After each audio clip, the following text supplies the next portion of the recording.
നമ്മൾ ഇവിടെ കാണുന്ന ഈ വിളക്കുകളെല്ലാം ബെൽജിയത്തിൽ നിന്നും ഇറ്റലിയിൽ നിന്നും കൊണ്ടുവന്നവയാണ്. ഇലക്ട്രിസിറ്റി ഉപയോഗിച്ച് പ്രവർത്തിക്കുന്ന ലൈറ്റുകളും ക്യാൻഡിൽ ഉപയോഗിക്കുന്നവയും ഇക്കൂട്ടത്തിലുണ്ട്.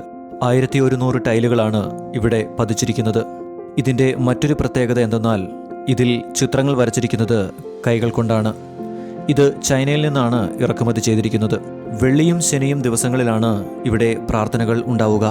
ഇവിടുത്തെ പ്രാർത്ഥനാ കർമ്മങ്ങൾക്ക് ചുമതല വഹിക്കുന്നത് ഇസ്രായേലിൽ നിന്ന് നേരിട്ട് അപ്പോയിന്റ് ചെയ്യുന്ന പുരോഹിതനാണ്.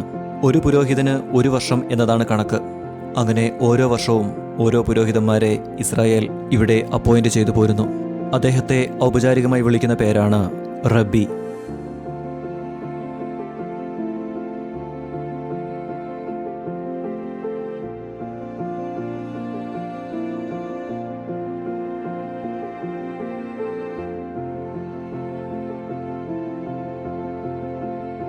തോറ ചുരുളുകളാണ് യഹൂദന്മാരുടെ ഔപചാരികമായ മതഗ്രന്ഥം. കഴിഞ്ഞ 30 വർഷമായി ഈ സിനഗോഗിൻ്റെ കെയർടേക്കറായി ജോലി ചെയ്യുന്നത് ഒരു മലയാളിയാണ്. അദ്ദേഹത്തിൻ്റെ പേരാണ് ജോയ്. നമ്മൾ ഈ കാണുന്ന നക്ഷത്രചിഹ്നം സ്റ്റാർ ഓഫ് ഡേവിഡ് എന്നാണ് അറിയപ്പെടുന്നത്. സിനഗോഗുകളിൽ ഇതൊരു സാധാരണ കാഴ്ചയാണ്. ഷീൽഡ് ഓഫ് ഡേവിഡ് എന്നും ഇതിന് പേരുണ്ട്.